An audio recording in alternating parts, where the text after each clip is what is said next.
The Lord has made everything for his purpose. Let's first end there and ask your neighbor, for what purpose did God make you?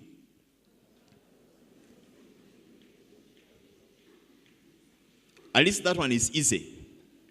For what purpose has God made you?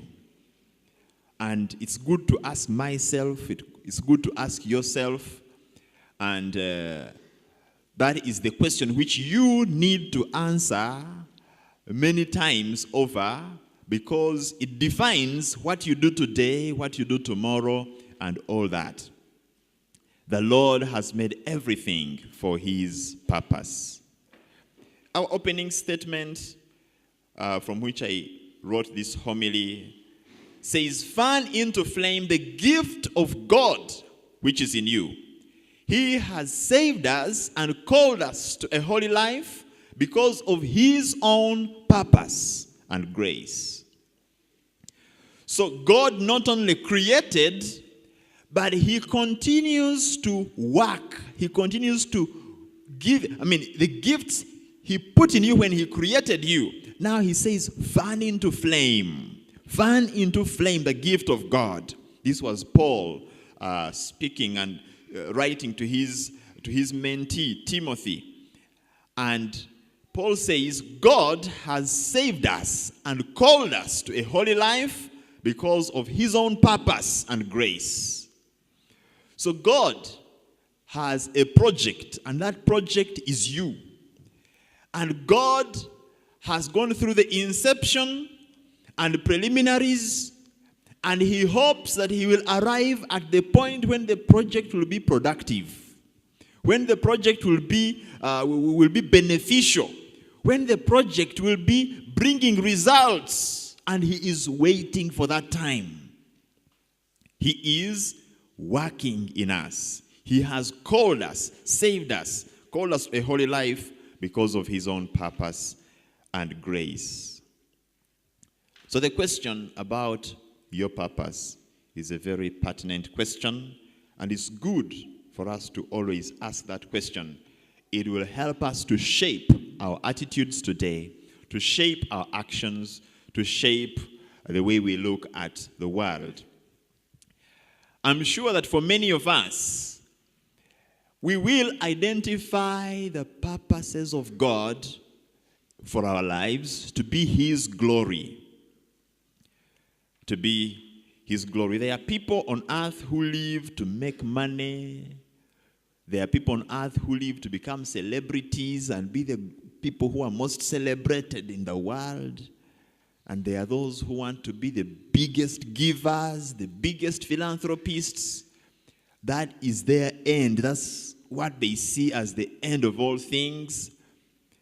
And we have people who want to be professional thieves.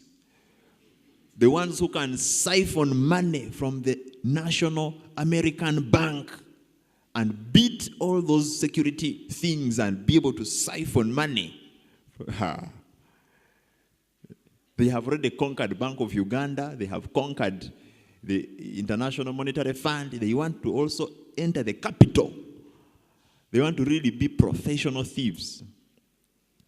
What about those who want to be the best terrorists the world has ever seen? So, what is the purpose of your life?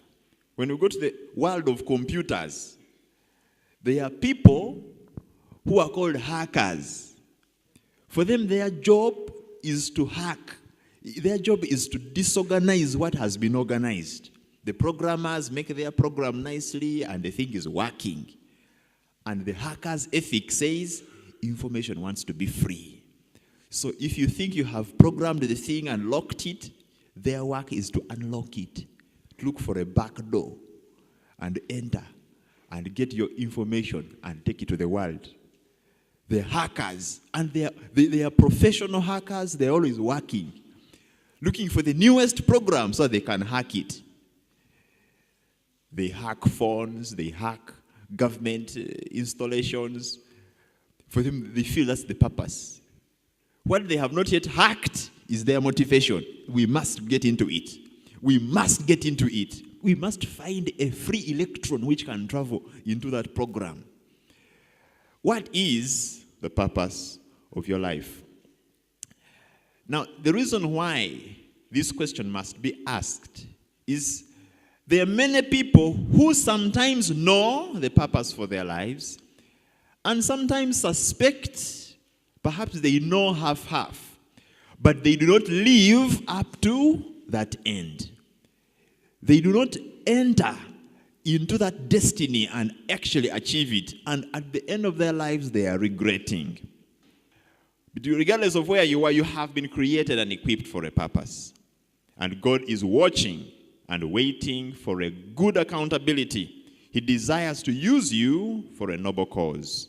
The important task for each one of us is to humble oneself before God, to learn His purpose for your life, and then pursue that very one. Remember, the plans of the mind belong to man, but the answer of the tongue is from the Lord. And so I conclude by encouraging you and calling upon you to pursue that which is your purpose, to aspire and call upon the Lord to fill you with His Spirit that you may fully know His will for your life today, tomorrow, and every moment of your life, that you will not waste time doing so many other things, but instead you will live fruitfully within the purposes of God.